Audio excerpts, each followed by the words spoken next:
이 영상을 보면 시간이 순삭하는 느낌을 받을 것이다. 하지만 기억에 영원히 남기 바란다. 나는 시간이 금방 사라지는 것 같다.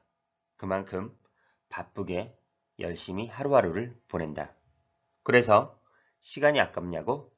아니다. 오히려 시간이 흘러가는 것을 즐기는 편이다.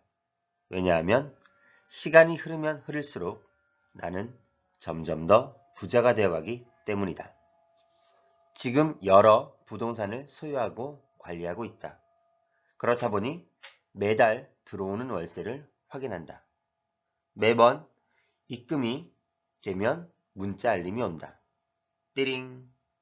이제 첫 월세만큼의 신선한 기분은 아니지만 여전히 이 알림 소리는 나의 기분을 좋게 만들어준다.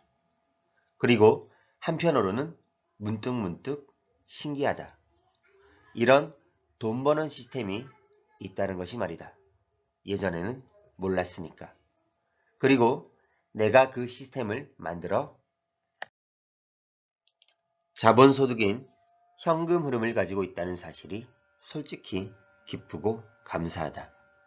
월세가 들어오는 날짜는 1일, 7일, 12일, 21일, 23일 이렇게 각각 다르다.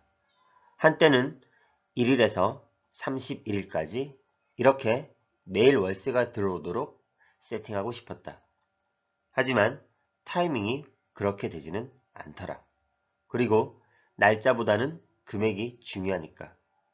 월세는 엑셀 파일을 만들어서 매달 말일에 종합적으로 체크를 한번 한다. 입금이 안 된 곳은 연락을 해야 하겠지만 그런 임차인은 없다. 이전에 월세가 매번 늦고 미납하는 임차인이 있었지만 내보냈다. 이 과정 속에서 힘이 들지 않았다면 거짓말이다.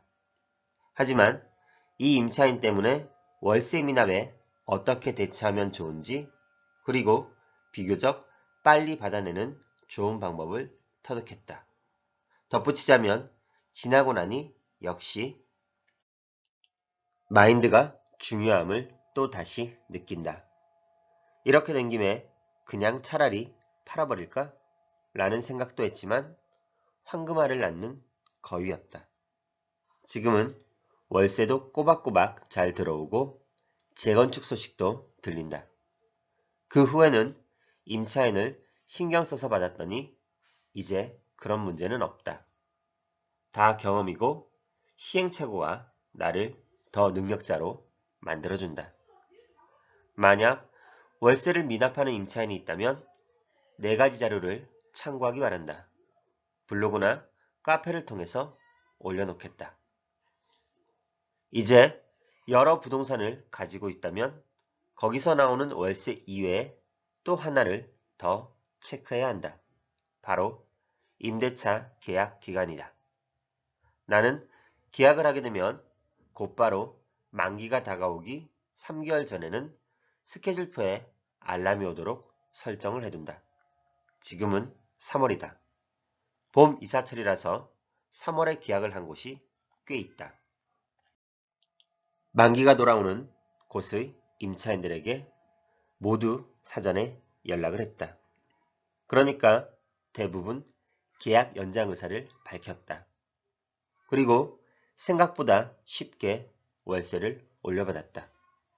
아마도 화면의 뉴스가 현재 상황을 잘 보여주고 있는 것 같다.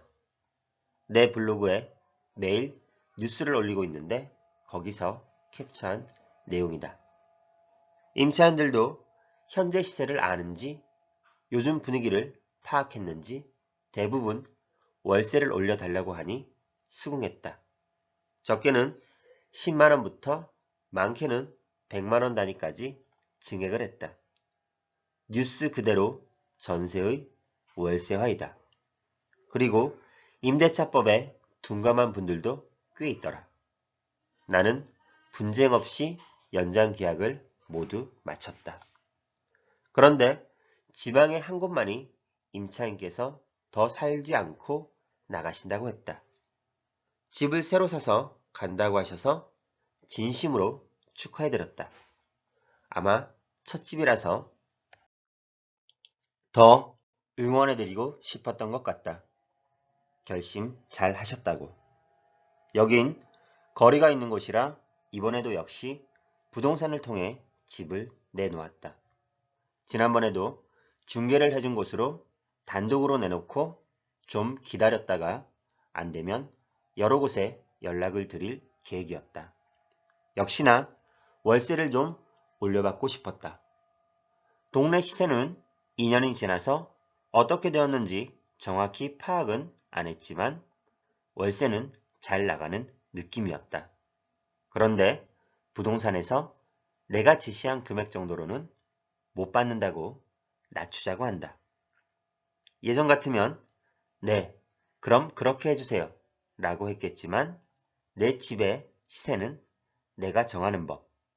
그렇게 내놓고 손님이 안 붙으면 가격 조정할게요. 이렇게 응대했다. 갑자기 내가 이 부동산을 너무 믿고 있는 것은 아닐까? 이런 생각이 들었다. 그래서 다른 부동산이 아닌 옆집 어머님께 전화를 했다.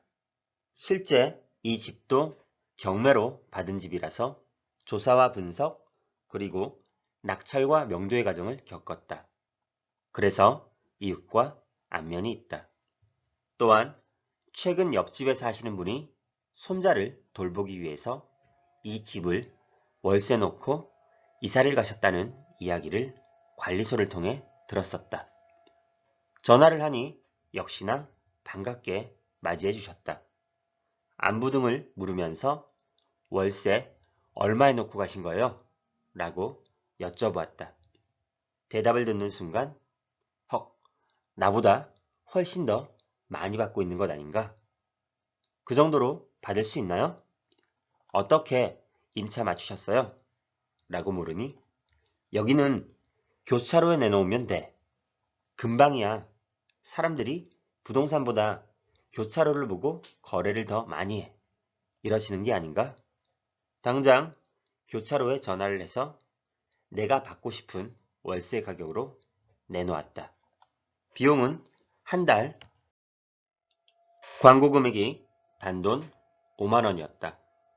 통화한 다음 날 3월 9일 대통령 선거 날이자 빨간 날이라서 바로 광고 게시를 부탁드렸다. 역시 옆집 어머님 말씀이 맞았다. 그리고 내 예상도 적중했다. 3월 9일 그날 바로 계약금이 들어왔다.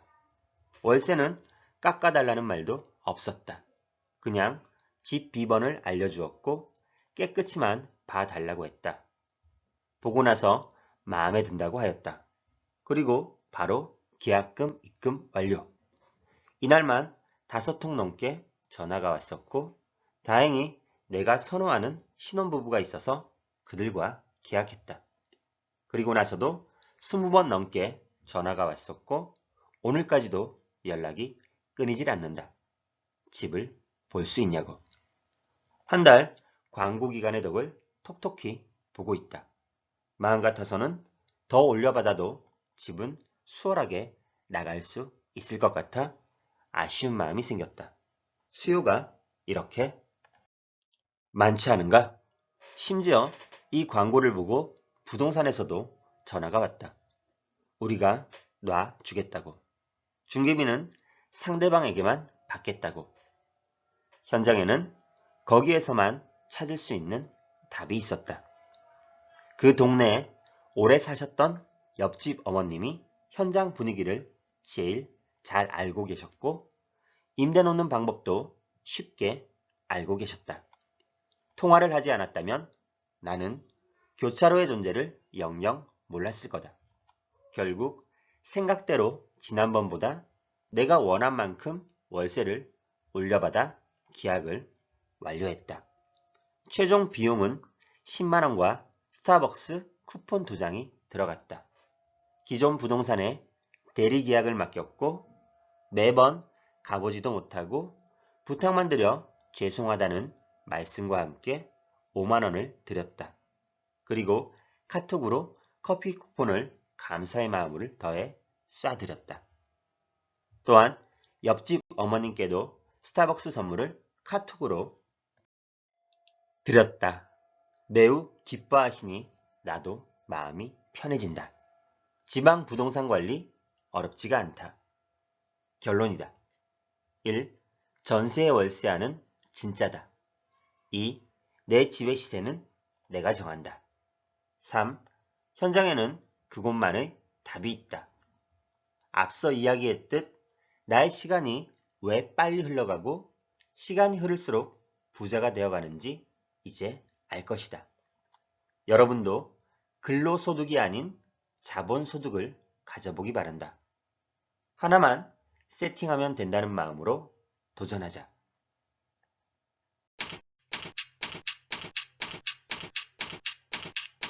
아래 메일 주소로 보내주시면 빠르게 답변 드리겠습니다.